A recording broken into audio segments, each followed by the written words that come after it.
मोदी सरकार ने अपने 2 साल का कार्यकाल पूरा कर दिया है। जब मोदी सरकार सत्ता में आई, बाजार को, इकोनॉमी को और देश को बड़ी उम्मीदें थी, बहुत कुछ होगा।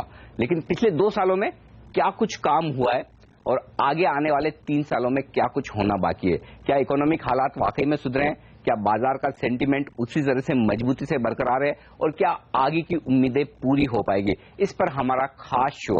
बाजार मोदी सरकार के पहले 2 साल के कार्यकाल पर अपना क्या फैसला देना चाहता है, और इस फैसले को सुनने के लिए हमने आज 3 खास मेहमानों को बुलाया, जिनकी बात को बाजार में बेहद गौर से, बेहद दिलचस्पी से और बेहद रेस्पेक्ट के साथ सुना जाता है। जी हां, हम बात करेंगे आज मोतीलाल ओसवाल फाइनेंशियल सर्विसेज के जॉइंट एमडी और फाउंडर रामदेव अग्रवाल साहब से, रिलायंस कैपिटल के चीफ स्ट्रेटेजिस्ट मधुसूदन केला साहब से, और साथ ही बाजार के जाने माने दिग्गज और वेल्थ क्रिएटर रमेश दमानी जी से भी। आप सबका स्वागत है सर सीएनबीसी आवाज पर। सबसे पहले रामदेव अग्रवाल साहब, शुरुआत आपके साथ की जाए। ये बताएं सर कि 2 सालों में सबसे बड़ा काम क्या किया मोदी जी ने? एक तो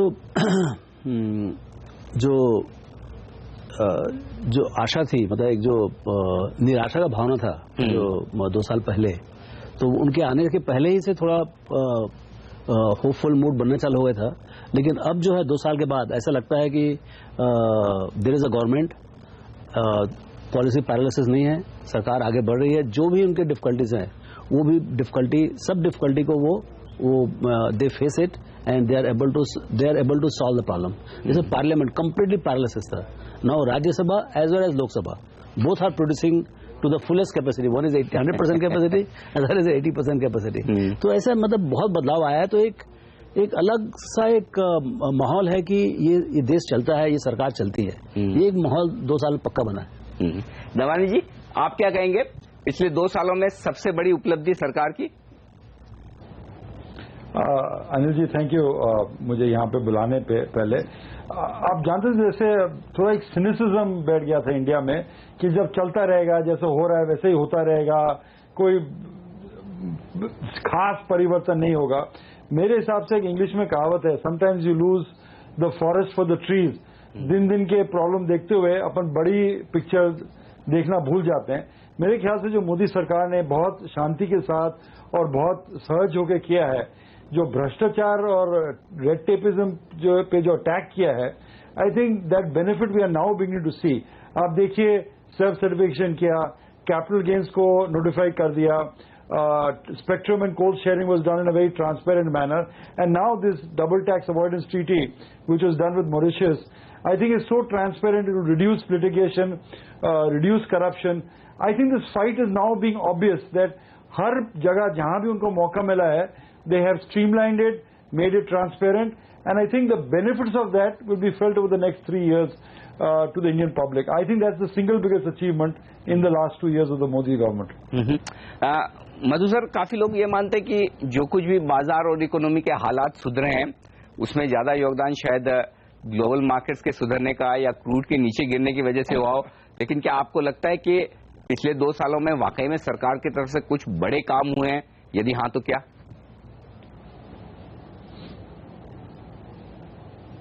नहीं, बहुत बड़े काम हुए हैं। जैसे रमेश जी ने कुछ हाईलाइट किया, अनिल जी, अगर आप देखिए ना, तो पूरा जो एक सिस्टम है जिसमें जंक लग गया था, मैं बोलूंगा पूरा सिस्टम क्लीन अप हो रहा है।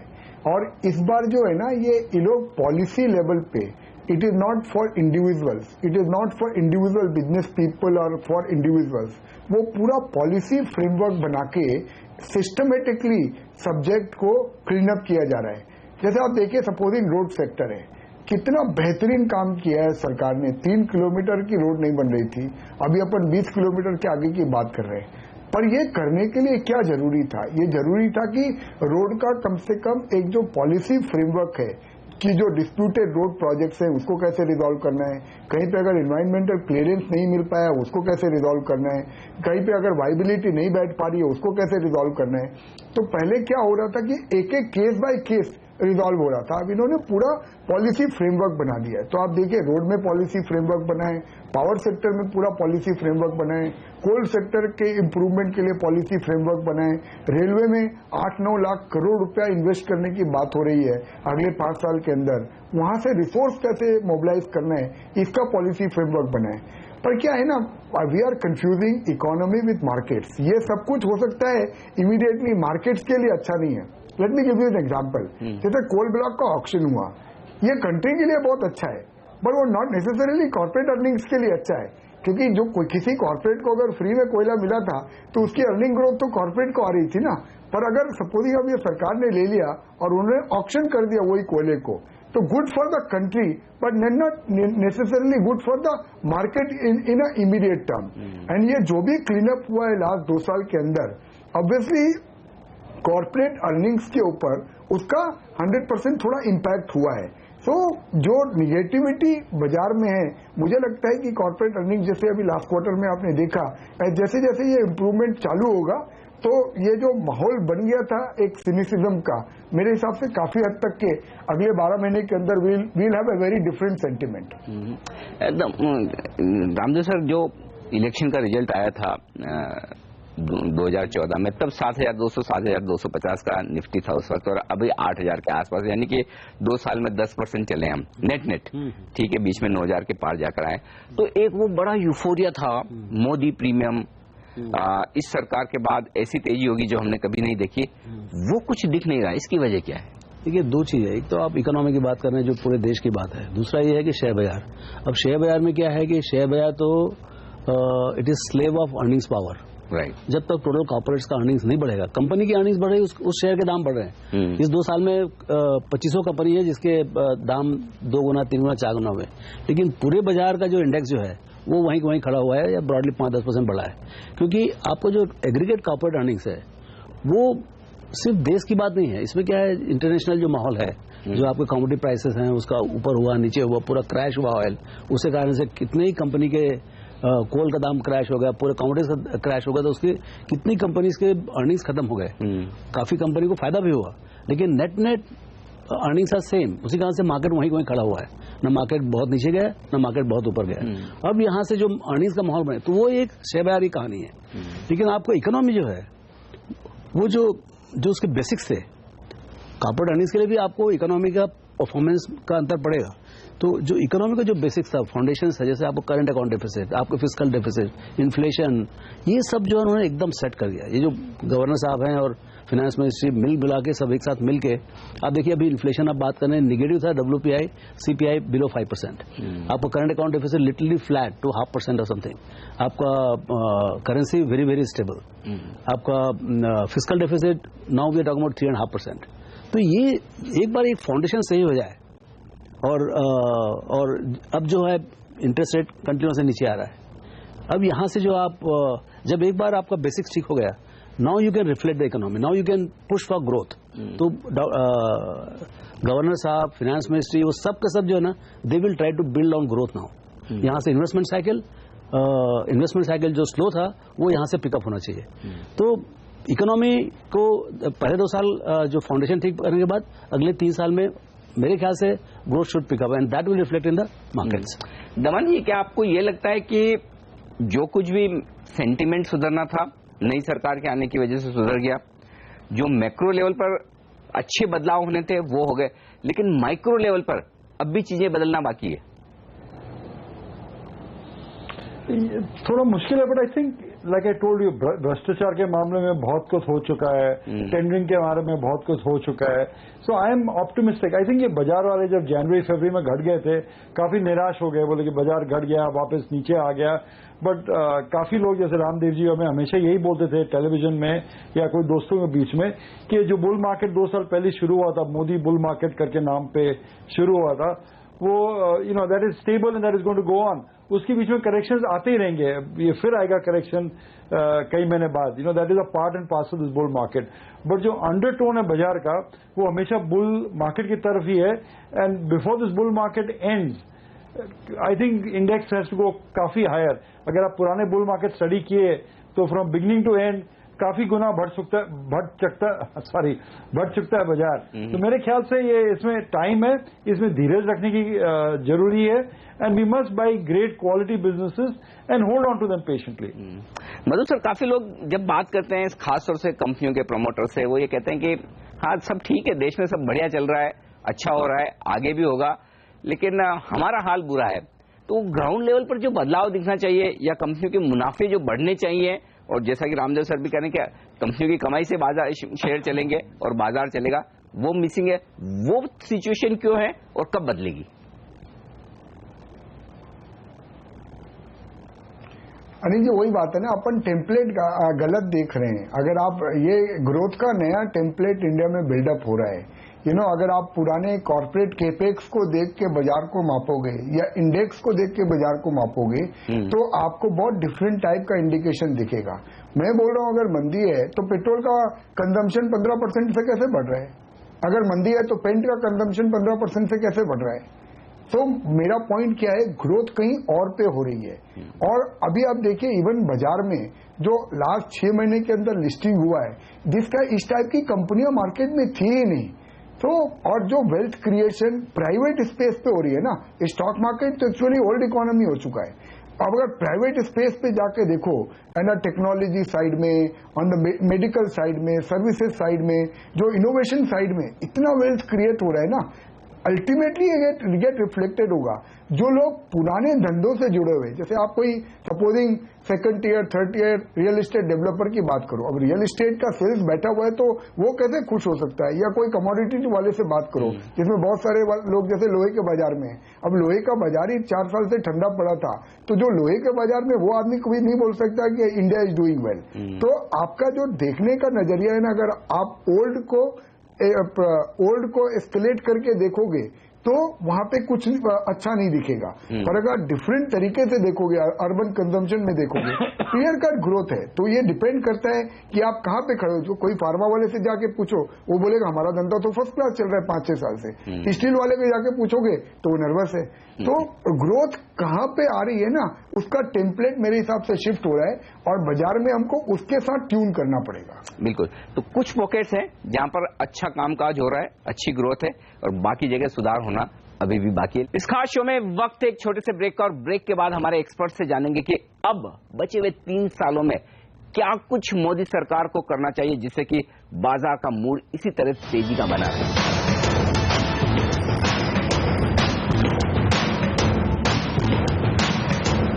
ब्रेक के बाद एक बार फिर से आप सबका स्वागत है। हमारे साथ है बाजार के 3 जाने माने एक्सपर्ट, रामदेव अग्रवाल साहब, रमेश दमानी जी और मधुसूदन केला। दमानी जी, बचे हुए 3 साल में सबसे बड़ी चुनौती क्या है मोदी सरकार के लिए? कौन से वो बड़े काम है जो इन्हें करने ही चाहिए? आई थिंक जो सेकेंड एक्ट है इस गवर्नमेंट को, after solving this corruption problem and streamlining it, the government must take a focus back to growth.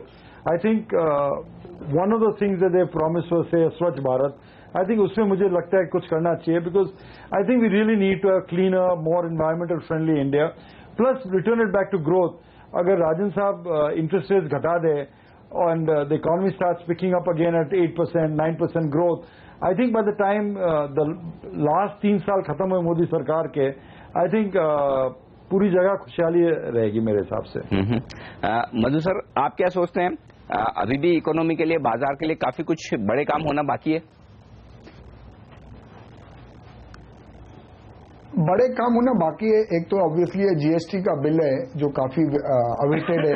अब होप काफी बिल्डअप हो रही है कि हो सकता है अगले सेशन में ये हो जाए, तो वो एक काम होना बाकी है। अब दूसरा, मुझे अनिल जी लगता है कि ये लास्ट माइल के जो इश्यूज है ना, जहां पे कैपिटल अटकी हुई है, जिन्होंने पैसा लगा दिया 10,000, 20,000, 30,000 करोड़ लगा दिया, या जो एसेट बना पड़ा हुआ है और वो चल नहीं पा रहा है, तो वो जो लास्ट माइल प्रॉब्लम है ना विथ वेरियस सेक्टर्स, मुझे लगता है उसमें बड़े पॉलिसी की जरूरत नहीं है।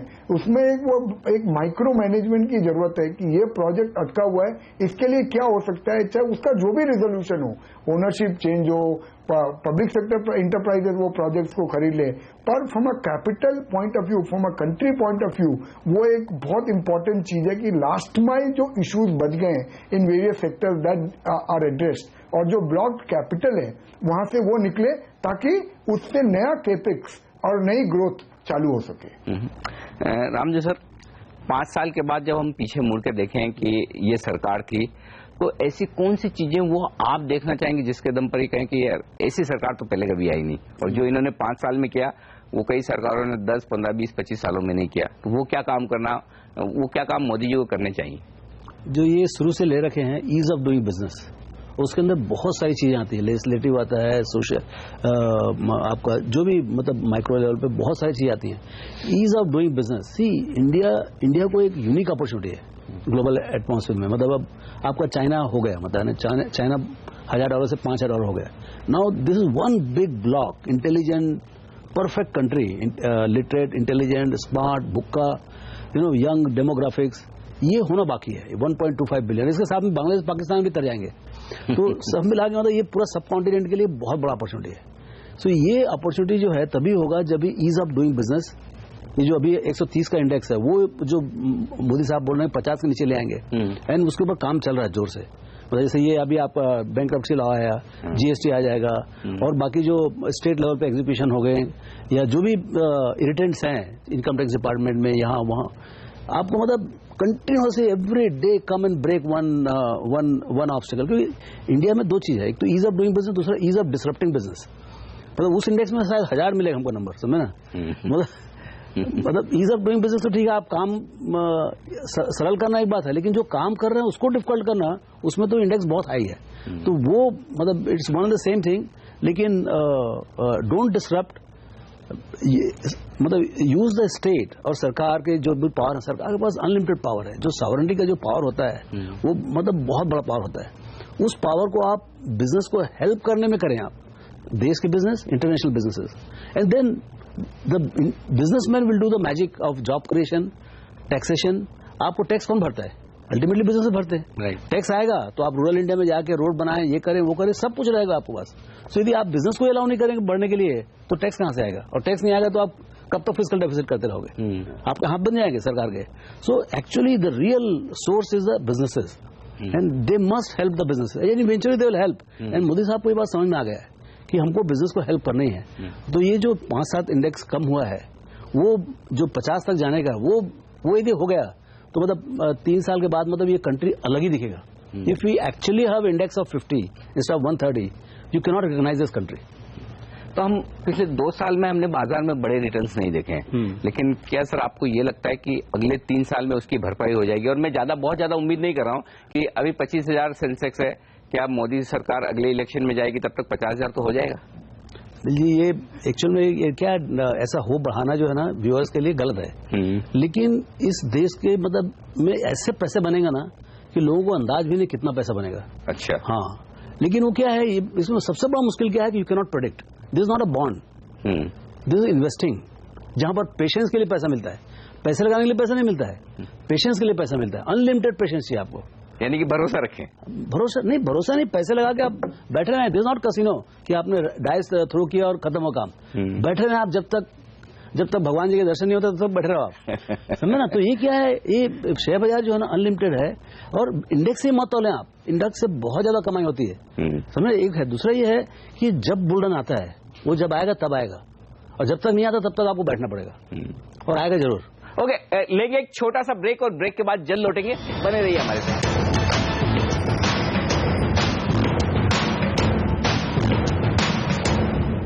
ब्रेक के बाद एक बार फिर से आप सबका स्वागत है। हमारे साथ है बाजार के 3 जाने माने एक्सपर्ट, रामदेव अग्रवाल साहब, रमेश दमानी जी और मधुसूदन केला। एक कॉन्फिडेंस जो जनरली एक आम दर्शक को, जो हमारे देखने वाले, उनको ये मिलता है कि भाई यहाँ बाजार यहाँ से अगर तेजी में रहेगा तो वो इन्वेस्टेड रहता है। मधु सर, इसी पर एक राय आपसे लेना चाहता हूँ।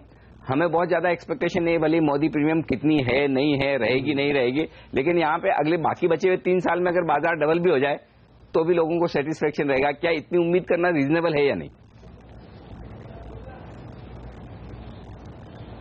मुझे लगता है अनिल जी लोगों का पैसा डबल हो जाएगा, अच्छे कंपनीज में रहेंगे तो। मुझे पता नहीं बाजार डबल होगा कि नहीं होगा। तो अगर आपने अच्छे फंड मैनेजर्स के साथ पैसा लगा के रखा है तो मुझे काफी उम्मीद है कि अगले 3 साल के अंदर 15 से 20% कंपाउंडिंग होना in a good set of companies, ये कोई बहुत अनरीजनेबल एक्सपेक्टेशन नहीं है, क्योंकि बहुत सारी अच्छी कंपनीज में भी लास्ट 2-3-4 साल में उतना अच्छा पैसा नहीं बना है, बिकॉज अर्निंग ग्रोथ थोड़ी सबड्यूडेड रही है। और जो मैं लास्ट क्वार्टर में अर्निंग्स माइन्यूटली देख रहा था, और इस साल हर साल क्या लग रहा है लोगों को कि हर साल अपन बिगिनिंग में चालू करते हैं, बोलते हैं 18 से 20% अर्निंग ग्रोथ आएगी। तो इस बार भी लोगों को काफी स्केप्टिसिज्म है, और मुझे लगता है कि काफी सारे लोग रॉन्ग हो जाएंगे इस बार। जो लोग स्केप्टिक हैं कि 2 साल से नहीं हुआ तो इस साल की क्या गारंटी है, मुझे इस बार काफी होप है कि अर्निंग्स काफी अच्छी रहेगी। और जब अर्निंग आती है ना तो ही शेयर के भाव में रिफ्लेक्शन होता है। तो जैसे ही वो अर्निंग्स आनी चालू होगी और रिफ्लेक्शन होएगा तो आप जो बोल रहे हो आपके मुंह में घी शक्कर डबल तो होना ही चाहिए 3-4 साल में। बिल्कुल। दमन जी, क्या ये समझना ठीक है कि इतनी बेहतरीन सरकार आने के बाद, इकोनॉमिक सिचुएशन इतनी बेहतर होने के बावजूद हमारा नसीब है कि हमें 8,000 की निफ्टी पर निवेश करने का मौका मिल रहा है, 25-26 हजार का ही सेंसेक्स है, जो कि ये बाजार महंगा नहीं है। तो क्या आप ये कहेंगे कि अगले 3 साल के लिए एकदम परफेक्ट समय है पैसा लगाने का? मैं तो शायद पिछले 2 साल से भी यही कह रहा हूं कि it's a good time to go and अच्छे धंधे ढूंढिए, इन्वेस्ट कीजिए। आई थिंक ये 50,000 Sensex is like a magical number, तो उसका कोई महत्व नहीं है। Basically implies 30% compounded for the next 3 years, which is very hard. कोई भी इंडेक्स को डिलीवर करना हर साल 30%, वो मुश्किल होता है। बट जैसे रामदेव और मधु जी जानते हैं कि अच्छे शेयर ऐसे हो सकते हैं, डबल हो सकते हैं 18 महीने में, 24 महीने में भी।